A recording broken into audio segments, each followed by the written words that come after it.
Hi. So you are wondering for client database. For example, candidates are sending you their resume, agreement papers, or different kinds of papers, documentations, driving license, so many things. Where are you going to keep them safe, right? So for that, you have to log into our easyautomationlabs.classrooms, this email. So I'm logging in here. So I'm on this email. Now I'm going to Drive. So I didn't change the whole profile. I just logged into that email. Going to Drive. So clicking on my Drive, there's a shared folder.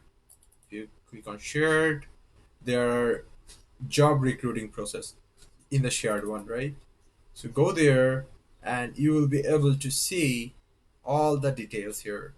So client database means the place where you're gonna put everyone's all the details, driving license, documents, agreement papers, what they have signed, resume mostly, right? So for example, this is Khalil.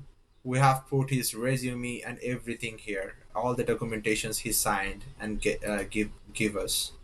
So we need to maintain this client database. Once a new candidate comes, create a new folder, put all the documents there. Okay, what is science? So you can get the folder link from here too.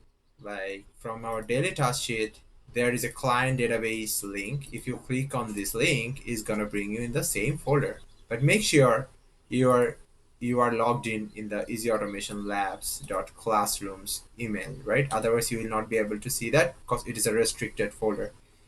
Thank you.